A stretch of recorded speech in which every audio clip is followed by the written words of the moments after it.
Coucou les amis et bienvenue sur ma chaîne It's Just Kiki. Aujourd'hui je vous retrouve avec une nouvelle vidéo, mais avant d'annoncer le sujet de la vidéo d'aujourd'hui, même si vous pouvez sûrement déjà l'avoir dans le titre, j'aimerais tout d'abord souhaiter la bienvenue à toutes les personnes qui se sont récemment abonnées à ma chaîne, donc depuis ma dernière vidéo. J'aimerais vous remercier de votre abonnement, vous souhaiter la bienvenue sur ma chaîne et vous faire des gros bisous. J'espère que vous avez eu le temps de naviguer à travers mes vidéos et vous familiariser avec mon type de contenu, ma personne, mon sens de l'humour, etc. À toi qui n'es pas encore abonné, je t'invite à le faire, je t'invite à liker la vidéo, ça c'est pour tout le monde. Je vous invite tous à liker la vidéo, à commenter la vidéo, à me suivre sur les réseaux. Si ce n'est pas encore fait, en tout cas ça me fait toujours plaisir, vous pouvez m'écrire là-bas, me demander des nouvelles, etc. Ça fait toujours plaisir quand je reçois des petits messages genre « Hey madame, ça fait quelques jours que tu n'as pas posté, on t'attend ». Ça fait toujours plaisir de recevoir ce genre de messages, de savoir que ma petite communauté de YouTube me suit également sur les réseaux. Donc voilà, pour annoncer le sujet d'aujourd'hui, même si encore une fois vous avez pu le voir dans le titre, aujourd'hui je vais vous donner 9 conseils que je donnerai à quelqu'un qui débute l'université dans les semaines à venir avec la rentrée qui approche, ou encore à quelqu'un qui est peut-être déjà à l'université mais qui vient de commencer, ou peut-être même quelqu'un qui aimerait regarder cette vidéo pour ses propres loisirs en tout cas.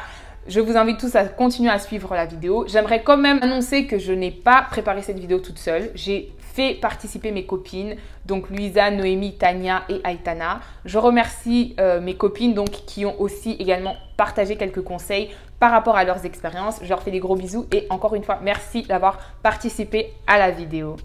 Let's go! Donc, le premier conseil que je donnerais, ce serait de ne pas perdre ses valeurs ni son éducation. Ce serait un tel gâchis de jeter à la poubelle 18 ans d'éducation que vos parents ou que peu importe que vos grands-parents ou toutes les personnes qui ont aidé ou qui ont ajouté un plus à votre éducation, de jeter toute cette éducation, comme on dit en anglais, on appelle ça home training. Donc de jeter à la poubelle tout ce que vous avez appris tout au long de votre vie juste parce que vous avez rencontré de nouvelles personnes. Comme Noémie l'a dit dans les messages, l'université est un carrefour. C'est pour dire que l'université, c'est un endroit où vous allez rencontrer des personnes qui viennent du monde entier. Il y a comme moi, je suis venue étudier ici. Donc, les gens à l'université ont rencontré une fille qui vient de Belgique. Est-ce qu'ils auraient vraiment pu rencontrer ça quand ils étaient en secondaire? Peut-être pas. Mais l'université, c'est vraiment un lieu où on rencontre des gens qui viennent de pays différents, d'endroits différents, de niveaux sociaux différents. De niveaux sociaux différents, etc. Et donc, il faut faire très attention et faire très attention au type de groupe dans lequel on choisit d'être, le type de personnes avec lesquelles on décide de s'entourer, en fait.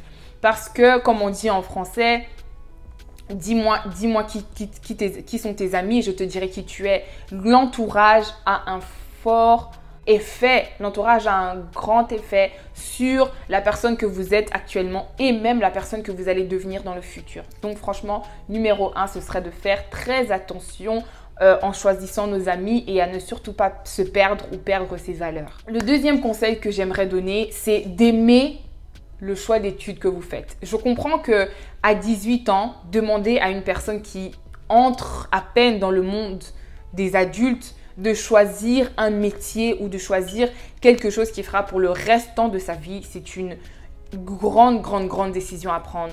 Et je pense que souvent, quand on se rend compte peut-être que, ok, c'est peut-être pas ça que j'aurais voulu faire, il y a certaines personnes qui se disent, non, je vais continuer parce que voilà, je suis déjà dedans, blablabla. N'ayez pas trop peur de perdre, entre guillemets, une année parce que vous avez fait le mauvais choix. La motivation nous vient souvent des choses qu'on aime. Et ça, c'est comme là maintenant. Je viens de poster sur WhatsApp que ça, c'est la 20e fois, peut-être 25e fois que je recommande cette vidéo parce que j'étais pas satisfaite du résultat. Mais quelle est ma motivation? C'est parce que j'aime ce que je fais. Oui, bon, désolé, ma caméra vient de s'éteindre. La motivation est que j'aime ce que je fais et que quand j'aime ce que je fais, je le fais bien et je le fais avec excellence. Il n'y a pas d'études qui seront, voilà, c'est facile, c'est fastoche, mais at least, si tu aimes ce que tu fais, tu le feras bien. Et la motivation de savoir, ok, si tu te dis par exemple, je vais être docteur, je vais être médecin, je vais être, je sais pas moi, styliste, whatever, dans ta tête, tu te diras toujours, ok, c'est dur, mais je sais qu'à la fin, je veux être styliste et que c'est ça le chemin que je dois emprunter pour être ce que je vais devenir demain. Et cette motivation-là te poussera à étudier. Cette motivation-là te poussera à faire mieux, à repousser tes limites, à dormir tard, à se lever tôt, à aller en cours. Parce que c'est pas comme en secondaire. Par exemple, ici, tu n'es pas forcément obligé d'aller en cours. Donc, tu as un peu cette liberté-là qui n'est plus… Tu ne dois plus répondre à personne. Tu vis peut-être plus avec tes parents. Donc, le fait d'aimer ce que tu fais te poussera toujours à continuer et à toujours mettre les bouchées doubles, même si c'est difficile. Troisième conseil que j'aimerais donner, c'est de connaître sa manière de bosser. Si je dois donner mon exemple à moi, c'est que en secondaire, j'étudiais beaucoup très tôt le matin. Mon papa me rappelle toujours ça. Souvent, quand je revenais, de l'école, j'avais du mal à étudier, genre à 20 h après les cours et tout, j'avais du mal à étudier. Mais donc, ce que je faisais, c'était que je me réveillais à 4 h du matin pour étudier quelque chose et j'arrivais en cours, je réussissais le truc. Mais en fait, en venant à l'université, j'ai essayé cette technique-là et ça n'entrait pas dans ma tête. Après, je me suis dit, oui, je suis le genre de personne, en tout cas, quand je fais les choses en dernière minute, c'est là que j'ai des bons points, j'aime cette adrénaline. Les gars, tu vas te noyer. En tout cas, connaître sa manière d'étudier. Si tu es le genre de personne qui préfère, je sais pas, toi, tu étudies la journée, tu étudies à la bibliothèque, tu étudies dans le calme, tu étudies, si tu dois être à table, tu dois connaître ta manière, tu dois connaître la manière selon laquelle la matière entre dans ta tête. C'est très, très important de se connaître et je dis toujours que l'université, c'est un endroit où on se découvre. Donc, tu vas te redécouvrir, tu vas redécouvrir ta manière d'étudier, mais essaie de le faire un peu vite parce que tu ne peux pas non plus perdre du temps parce que, ok, pendant 3 ans, tu cherches ta manière d'étudier. Non, vraiment essayer de continuer, mais il y a vraiment un déclic entre la secondaire et l'université. C'est pas la même chose. Donc, la matière est beaucoup plus abondante. Donc, connaître sa manière de bosser pourra beaucoup t'aider dans la poursuite de ton diplôme. Le quatrième conseil que j'aimerais donner, d'avoir un horaire et de le suivre. C'est bien beau de noter que oui, tel jour je vais faire ceci, tel jour je vais faire cela, mais je pense que l'organisation est clé. Comme j'ai dit, il n'y a personne qui sera là à vous suivre pour savoir est-ce que tu as fait tes devoirs, laisse-moi signer ton journal, qu'est-ce que tu avais à faire aujourd'hui, qu'est-ce que tu avais à faire hier, est-ce que tu as fait, quels sont tes points. Il n'y aura personne pour faire ça. Donc, avoir un horaire, bon ça c'est pas forcément un conseil que j'ai beaucoup appliqué. Really, nigga? Mais il y a eu des moments où j'ai eu des petits couacs et je me dis ok, j'aurais dû avoir un horaire. Donc moi je vais vous donner les conseils qu'il faut appliquer et que moi-même j'applique en fait maintenant, que je n'ai pas appliqué peut-être au début. Donc, avoir un horaire et le suivre, c'est-à-dire toujours savoir, ok, qu'est-ce qui est du quand et ne pas faire les choses en dernière minute. Ne remets pas à demain ce que tu peux faire aujourd'hui. Donc, toujours être on top of everything et savoir ceci est du tel jour, ceci est du tel jour pour être sûr que tout est bon, tout est carré. Le cinquième conseil que j'aimerais donner, c'est de ne pas ignorer les petits problèmes, que ce soit au niveau mental ou au niveau émotionnel ou même au niveau académique. Ce que je veux dire par là, c'est que un petit problème devient facilement un gros problème. Dans le sens où tu peux peut-être avoir le mal du pays. Ça, c'est pour ceux qui ont voyagé loin des parents. Tu peux avoir le mal du pays, ta famille peut te manquer. Et si tu y remédies, si ce n'est pas un truc auquel tu remédies directement ou une mini dépression, tout le monde passe par là. Mais si tu continues à broyer du noir, tu risques d'entrer dans une vraie dépression en fait, de vraiment creuser un trou. Donc, dès que tu sens qu'il y a un petit problème côté moralement ou physiquement ou quelque chose, n'hésite pas à l'attaquer. C'est la même chose pour les choses académiques. Si tu ne comprends pas, mieux vaut poser des questions dès le début au lieu de se dire « ouais, je vais comprendre en décembre ». Non, non, non. Comprends dès le début au lieu que le petit problème du début, la petite question que tu aurais pu poser au début devienne la grande question que tu arrives à un point où tu ne comprends plus rien en fait. Donc, toujours faire à ce que gérer les petits problèmes avant qu'ils deviennent de gros problèmes. Et ça, c'est émotionnellement et académiquement. Sixièmement, le conseil que j'aimerais donner, c'est de créer un équilibre. Un problème que moi, j'ai beaucoup eu, c'est que je n'avais pas d'équilibre. Donc, c'était… Et dans les 4 modes de vie, donc physiquement, spirituellement, intellectuellement et socialement. Dans le sens où il faut vraiment être sûr que ta santé physiquement tout va bien, que mentalement tout va bien. Parce que si tu es malade, tu ne peux pas étudier. Donc tout ça va main dans la main, ça va ensemble en fait. Si tu ne te… Désolée, j'ai regardé ici. Si s'il y a une partie qui ne va pas bien, si tu n'as pas de vie sociale, tu vas sentir qu'il y aura un déséquilibre et ça peut également te déséquilibrer par rapport à tes études. Donc, toujours faire en sorte d'avoir cet équilibre-là sur les 4 dimensions en fait. Très, très important. Très, très, très important. Septièmement, c'est d'avoir les yeux ouverts sur les opportunités. À l'université, il y aura beaucoup d'opportunités.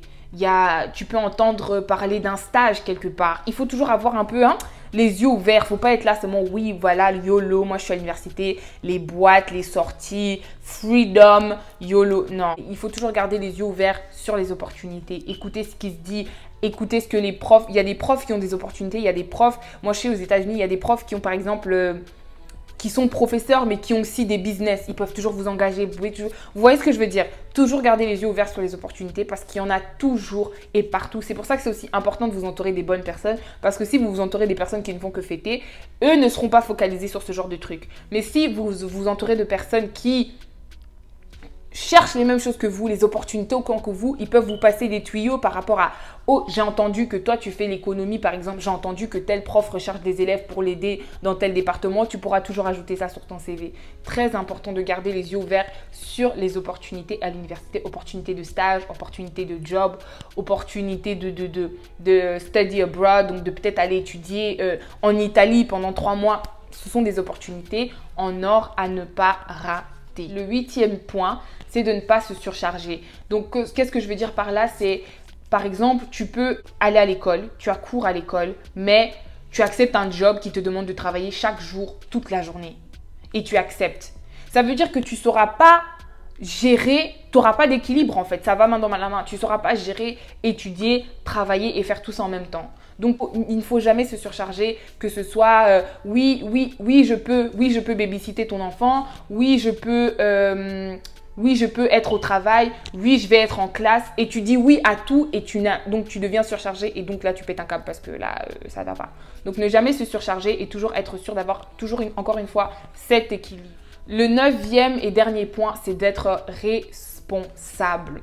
Encore une fois, je dis toujours que aller à l'université pour certaines personnes, c'est synonyme de liberté, c'est synonyme de voilà, je peux faire ce que je veux, maintenant il n'y a personne qui sera là derrière moi. Ben oui, ben c'est la même chose, tu fais une connerie, tu pars en prison, il n'y a personne qui va aller en prison pour toi. Le monde est méchant.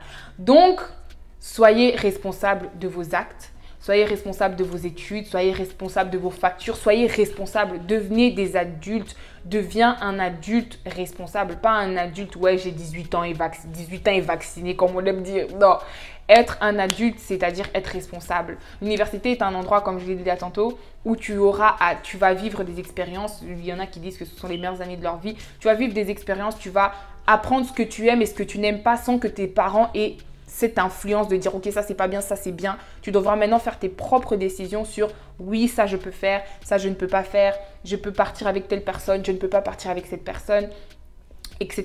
Donc, c'est très important d'être responsable et je pense que c'est le premier point et le 9e point sont pour moi les points les plus importants. D'être responsable, non, quoique tous les points sont importants, mais d'être responsable et de ne pas se perdre et de grandir et devenir la grande femme ou le grand homme que tu es appelé à devenir. Nous sommes arrivés à la fin de la vidéo, mais avant de finir la vidéo, j'aimerais dire à ma petite sœur Christelle et à mon autre petite sœur Victoria que je suis énormément fière de vous. Ce sont mes 2 petites sœurs qui ont inspiré cette vidéo. Comme elles commencent l'université lundi, donc le 14, j'aimerais dire que je suis énormément fière de vous et que je vous souhaite tout le meilleur. Les filles, rendez-nous fiers. J'ai totalement confiance en vous et je vous fais des gros bisous. Je vous love. À vous, mes abonnés, n'oubliez pas de liker la vidéo, n'oubliez pas de partager la vidéo. Si vous avez des gens dans votre famille qui commencent l'université, n'oubliez pas de leur envoyer cette vidéo-là. Elle pourra peut-être les aider plutôt. Et vous, si vous avez des conseils à ajouter par rapport à votre expérience à l'université, n'hésitez pas à les mettre en commentaire. Encore une fois, je vous fais des gros bisous et je vous dis à la prochaine. Mouah.